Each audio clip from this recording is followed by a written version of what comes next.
Ladies and gentlemen, Khary, Mason.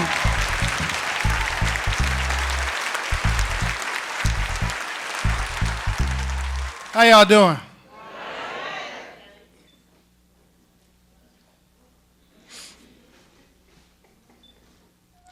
It's 1983. I'm 7 years old, home alone, or so I thought.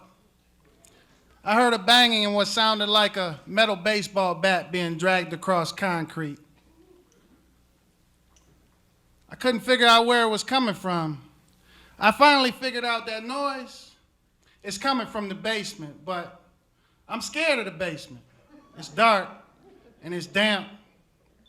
Still, something inside told me, you have to go down there. So I tiptoed down the basement steps. In front of me is the furnace room, and to my left is the laundry room. I crept closer. I heard the noise again, along with what sounded like somebody being out of breath and a grunting. I held my breath and grabbed the wall. I peeked inside and I saw my father was choking my mother. He was shaking her in the air and her heels were kicking the dryer, making that sound I hadn't heard before. My father looked at me and dropped my mother. "Call the police," she said. I ran up the steps as fast as I could and I grabbed the corded phone from the wall in the stairwell. "Hang up the phone," he said. I dialed 9. I heard my father running from the laundry room. I dialed 1. My father emerged from the darkness, leaping up the steps. The whole house shook. Before I could dial the last one to make the call, he snatched the phone from my hand and hung it up. I can't remember what he said, but I know he said something. This wasn't like my father. I hadn't seen him hurt my mother before. I remember seeing him do a lot of things, from dancing in the living room to kissing in the kitchen. My father was my hero, my number one. He was everything I wanted to be. After seeing him hurt my mom, I wanted to kill him. I swore from that day on, I'd never be like him. Things weren't the same after that. A short time later, I was riding my bike in the front yard. I saw my mother throw a black garbage bag out the side window. My little brother and sister were playing outside. My mother told me to come here and she whispered, "Go around the corner. Your cousin is waiting on us. Don't come back." As I rode off, I looked over my shoulder and I saw my mother with the bag in one hand, my brother and sister in the other. We stayed with my aunt and uncle for a little while. I didn't know it then, but I wouldn't be back home for another year. We stayed in the shelter. I didn't like that at all because there was no privacy. Everybody could see everybody when they went to sleep. When I woke up, it was a room filled with cots. We stayed in the townhouse. Now that was cool because that was the first year of my life we got to celebrate Christmas. But it wasn't home because my father wasn't there. After Mom and Dad got divorced, she got the house and we moved in.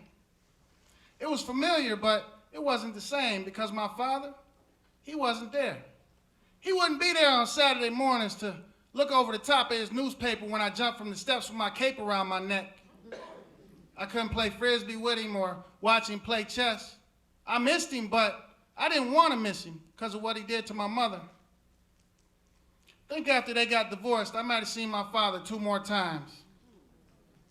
My grandfather was my new number one. He took me fishing, taught me how to use tools and build things. My little sister and brother would anger me doing something small. I would fly off the handle and beat them up. My mom would find out and go to my grandfather. He'd come to me and say, "Khary, you're the man of the house. You're supposed to protect your little brother and sister. They depend on you." When my grandfather spoke, I hung on his every word. Those talks were like Band-Aids. And when the effects of his words wore off and they angered me, I beat him again. 5 years later, I'm playing soccer during recess. 50 or 60 feet away, just outside the fence, a blue car pulls up. Two men get out and they walk toward the house on the corner. A man calmly walks out of the house with no shirt on. He's holding a baby dressed only in a diaper. They talk, then they begin to argue. One man walks back to the passenger side of the car. The driver runs back to the car. The passenger pulls a long gun. Boom, boom! The baby and shirtless man fall to the ground. The car speeds off. The shirtless man, he didn't move anymore. The bleeding baby cried and crawled into the house. The snow around the shirtless man turned red. I was frozen until I heard a teacher say, "Everybody get into school now." I thought to myself, did that just happen? I got into school and I looked around and I saw some of my classmates were crying.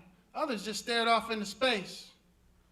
We had an assembly and the principal offered, if any of you are having trouble with what just happened, we have people here for you to talk to. To this day, still in my mind, that scene replays over and over like a flashback with no trigger. 2 years later, I'm doing better. I run track now. Grandpa came to my all-city meet. "Look at me, Grandpa." Later on that year, my grandfather, he died. And my lessons on manhood stopped. My number one was gone again. The phrase, "You are the man of the house now," flickered in my mind over and over. I was in pain, lost and alone. I say to myself, Daddy's gone, Grandpa's gone, it's gonna be okay. But I don't believe it. Almost a year later, I met Sadi, my future wife. The day we met, her cousin said, "You like Khary, the bummy boy from around the corner?" Sadi was the most beautiful girl I had ever seen. By the age of 20, we had our first son. She sat down next to me and she said, "What do you think about being the police? 'Cause cooking just ain't gonna pay the bills no more."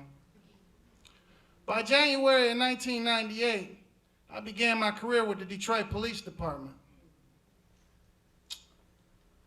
First day out of the academy, I thought, I was terrified.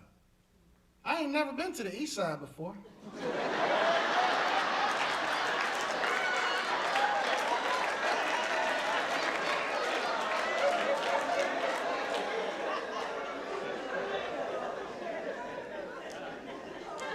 In 2002, Sadi and I, we got married. But in 2003, my baby brother, he killed himself. I blame myself for his death because after my grandfather died, I wasn't there for him. February of 2004, I was assigned to the 9th Precinct's plainclothes unit.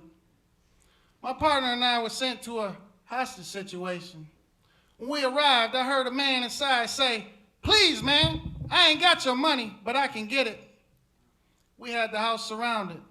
I don't remember what the man who responded said, but it was loud, and it made me think he was gonna kill the man begging inside, so I started kicking the door. My partners yelled, "Police, police!"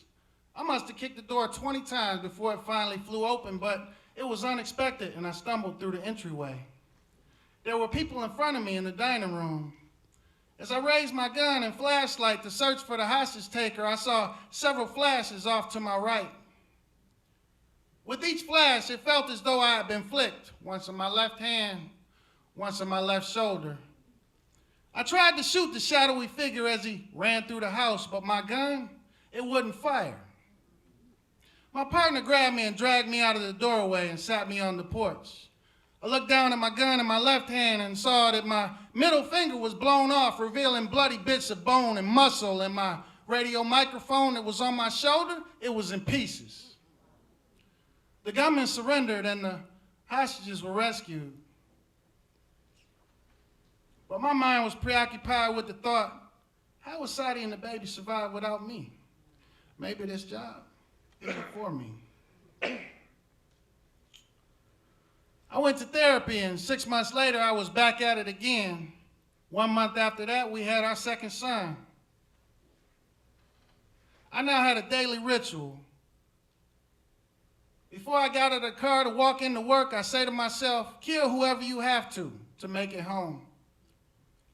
I was respectful, but I no longer hesitated. Summer of 2013, I was working at the 10th Precinct's plainclothes unit. We responded to a disturbance. While de-escalating the situation, my partner and I were attacked by two men and their mother. We quickly dealt with it, even though I got disarmed in the process. The family was arrested. Everybody was safe. I wasn't hurt physically, but mentally, I wasn't doing so good because Khary and I just had our first daughter. After my daughter was born, I had a revelation. I wouldn't always be around to save her from the evil in this world. So I thought, maybe, just maybe, I could share my experience to help those who grew up in situations similar to mine make better choices. That's how I protect my daughter. After she was born, I got transferred to homicide, and I thought, bullets will no longer be flying at me. When I get there, everybody's dead. It's safer, more money, and something I'll be good at. Yeah, all right. After arriving at homicide, I began to interrogate young men and sometimes women who got in trouble. And I realized that I was interrogating younger versions of myself. In 2014, I interrogated an 18-year-old hitman. During that interrogation, he said, "You don't remember me, do you? When I was 6, you and your partner came to my grandmother's house after my father got killed. Before you left, you gave me a hug. You told me everything was going to be okay." Shortly after that interrogation ended, that young man was sentenced to life in prison. I thought, there has to be something more I can do, because he reminded me of myself and the fact that if the tables were turned, I could be doing life in prison. I recently began speaking in the corrections system, offering insight to carve out a brighter future for our children that have fallen by the wayside. It's a trip that after witnessing my father choke my mother at the age of 7 and swearing from that day on I'd be nothing like him, his actions in that moment taught me more than any man ever could. My father is partly responsible for the work that I do today. I didn't enjoy the journey, but I value the path that I'm on.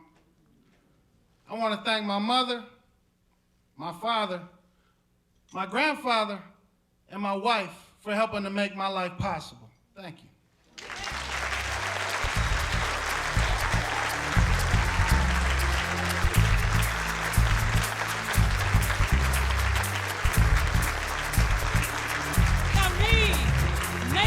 Khary Mason, thank you for your service to the Detroit Police Department. Thank you for your service. And thank all police officers, firemen, all first responders for your service.